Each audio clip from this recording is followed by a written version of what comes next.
we have actually, it was funny that it came up, Alice, who runs maybe France's most famous accelerator program, Le Camping.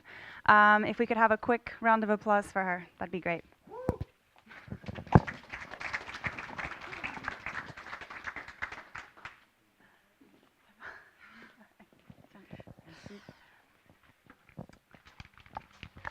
Good morning. So I'm really glad you could make it. We had a bit of a exchange by text message. So Adis, before we get started actually, because it came up really quickly, what mentoring in exchange for shares and there's no money, why don't you tell me concretely what is Le Camping's model? What are you guys offering? How long is it? And how much money in shares and whatnot? Okay, so very concretely, it's a 6 months program. You get 4,500 when you are selected in the camping. It's 12 companies out of 200 projects. We don't take any equity, and it's all about accelerating from the prototype to the product, meeting with investors, and then from the product to the launch, the international launch development. So you're giving 4,500 Yeah. for a period of 6 months. Yeah. It's a stipend. It's not funding, it's a stipend. It's like kind of a grant. Yeah, okay. And you're not taking any equity. No. And so some people have actually said that if you're not taking equity, maybe your mentors and your program isn't as interested in actually seeing that company grow. What have you found to be the case? Okay, I totally get what you see, and if your interests are not aligned with the success of the startups, how will you make the success really happen? It's really, at the beginning, a context problem. We are Silicon Sentier, non-profit organization. We knew there was a big need. We knew this a new generation of entrepreneurs. Some of them are here. I see under 25 people trying to launch startups, and we knew it was a need. We were a non-profit organization, and we wanted to launch it in 3 months, and to be able to take equity in exchange of a small amount of investment, we had to go through AMF, labelization, and everything. So it was too long. And we said, okay, let's start like that. We won't take equity, but all the success of Le Camping is of course based on the success of the startups. Why? Because if our startups don't have any good results, then we won't find the fundings to have the budget for Le Camping. And the model of Le Camping is different from any other accelerator. So I would say the most interesting one is Y Combinator in Palo Alto. The first one, it launched in 2005 by Apple Graham. And it's always kind of the same model. It's, sorry, I need to just, voilà. It's a kind of fund. They invest, they take equity.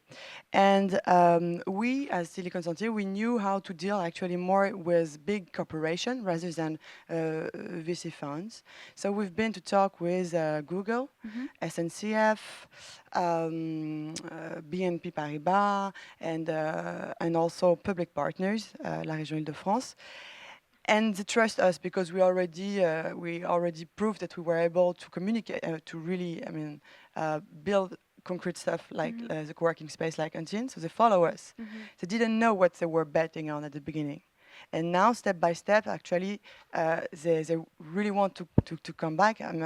We signed with them for season 1, and they asked for season 2, and they are here also for season 3, and we're preparing more seasons. Why? Because I think it's a pattern of our ecosystem. Actually, it's a need also. Like big corporations, they need to take this digital path, and then they want to understand who are these new innovators. So they want to collaborate with the startups. So basically, what happens? It's a group such as SNCF. They will become our partners, but what they buy is the fact to be close to these young innovators and to be able to see how they could actually become clients and leverage the product of the startups. Dog Tracker is a really good example. It was a startup from season 1, 2 hackers out of Gemalto. Gemalto. They had an innovation they wanted to build out of this technological innovation of product. They came to Le Camping. They met with SNCF, and SNCF became their first client. So they gave credits, money, to the startups. Then they've been able to raise funds through investors they met at Demo Day, the camping. And then they've been selected to one of the biggest accelerator, not Y Combinator, but Techstars, another one in Boston, whereas they now have raised, A good amount. yeah. Yeah, that actually sounds like a great success story. So SNCF is not actually an investor; they No. actually purchase and use the product. Yeah. That's maybe even better than getting Yeah. money, getting a client. But tell me, what is actually? I mean, if companies are coming to you and you're only giving 4,500 for the program, what other funding do they generally have? Where is their money coming from? It's really a big problem. So we know they need money at the very beginning. If I give you a pattern of the startups we are now more and more seeing, and it's like this new trend, they are under 25. They have no unemployment fees because they haven't been working.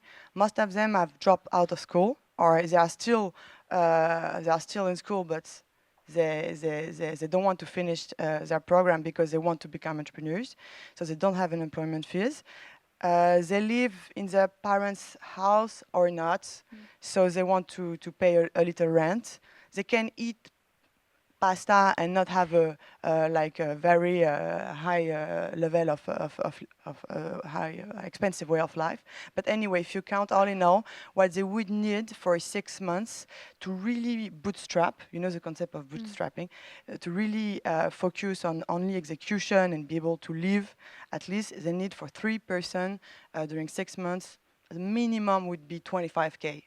So we are not able to cover this. We give a first something. So, but some of our teams actually have been really living on this On small that. amount. Yeah, Wow. like One Fit season 2, 3 guys.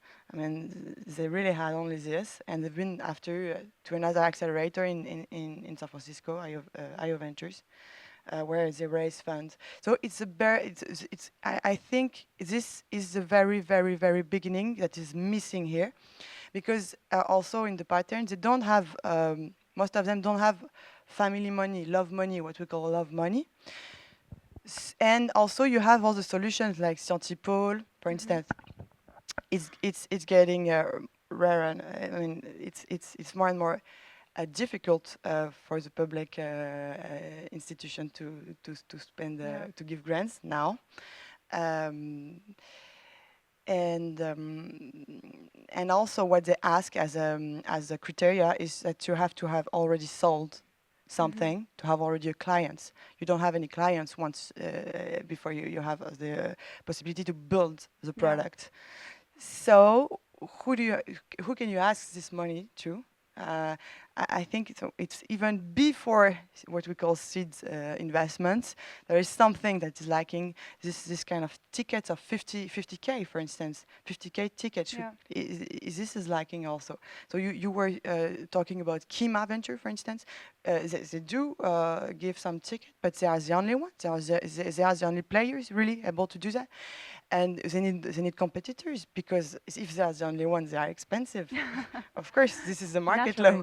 So they need competitors, and also we might need also to you were talking about TEPA law. Okay, what I've seen from my experience, it's not a general point of view on is it good or not at the end, okay? But what I've seen is that you have a lot of people who want to invest these small amounts. These people are business angels, but they have never been through the path of the startups. So they will be at the board of your startups, making decisions for you, helping you to make decisions, but they won't bring you any value in terms of strategic, contact, anything.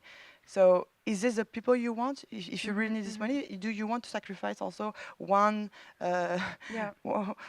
hours a month plus the time to prepare this kind of meetings? So we need to accelerate this possibility to have these first tickets. And maybe to improve the way to in terms of law, to give this ticket. You know, program, for instance, what he created is something really for the entrepreneurs. It's a convertible note. Okay, so when you are really early stage startups, it's stupid to think that we can already give you what we call evaluation. Okay, you are too young to be able to evaluate how much you really worth. So what they did there is that you they put money and they will align the valuation to the real Serie A first raising fund. So they don't decide now how much you worth and everything, and they have some discount for being the first to do that to do so. But I think we should move to this kind of uh, low Yeah. facilitation. It sounds like a complex problem because at the same time you're saying there's good money and there's bad money. You don't want money from just anybody to come and make decisions. At the same time, you're saying that some of the guys that are doing your program are living, kind of the garage dream at La Camping, donc at Le Camping. So it's kind of it's an interesting oxymoron a little bit. So I think my last question for you, and then we'll see if there's any questions in the room, is it sounds actually to me like quite a few of your companies are using Le Camping and then they're going to, I didn't know you had people going to IO Ventures. I knew you had some people going to Techstars. These are kind of the biggest ones in the US. Are you thinking that's going to be the future trend? I mean, for the moment, again, we want them to succeed, to succeed. We want them to succeed, so we want the best for them. And we're not thinking as will the ecosystem be happy with this, in a sense?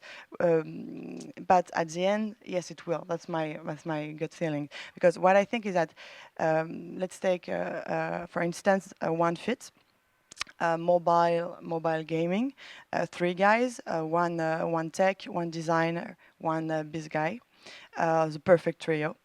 And mobile plus gaming in France there is no market for the moment, and there is no experts. Okay, so we saw this that there was a big potential with them. We trained them, and the strategy was clear. At Le Camping, we see obviously from day one who should go to the US, who should actually stay and first develop the strategy in France, in Europe, and everything. It's clear. So for the one that we see that they have to go to Silicon Valley because it's there that they can really develop, then we do our maximum so that they can go there. And what is good at the end is that now we have kind of ambassadors all over the world. Now, if I want to meet the guy who created MySpace, or they met amazing mentors like the guy who created Zynga, all these guys, and now they are reachable. And this is part of our ecosystem growing there. Like, for instance, David Cohen, the guy of the head of Techstars, will be at our demo day in London because When is that? It's on the 28th. You're invited. Thank you. So if there is any investors in the room, we'll be pitching investors in Paris on the 20th of September, in Berlin, on the 12th of September in Paris, Berlin 20th of September, and London 28th. Great. Well, thank you so much, Alice. Is there any questions in the room for anything about, yes, we have one back there. Don't know if there's a microphone. Maybe just yell it. Yep. Apparently you can't. Thanks. Has ever one of the incubated company at Le Camping ever pivoted while they were at Le Camping? Is it something that you envisage for your companies? In the first 6 months, has anybody pivoted? Yeah, of course. Yeah. Of course. We have one company going from software to hardware right now, 1 month from demo day. We we have some big pivot that explodes. The statistic is during the program on the 12 startups, there is always at least one that split, that explode. And the pivot, yeah, I mean, after it depends on what you call a pivot.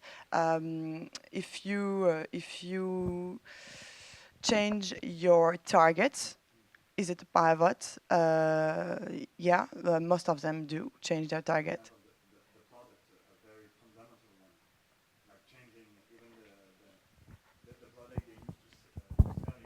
At the time you recruited them. Yeah, I would say 50% of them have a total different pitch between, I would say the same market, but a total different pitch between the first day and the demo day. Okay. Yeah. Thanks. One last question, anybody? Okay, thank you so much, Aris. Thank you for Great. inviting me.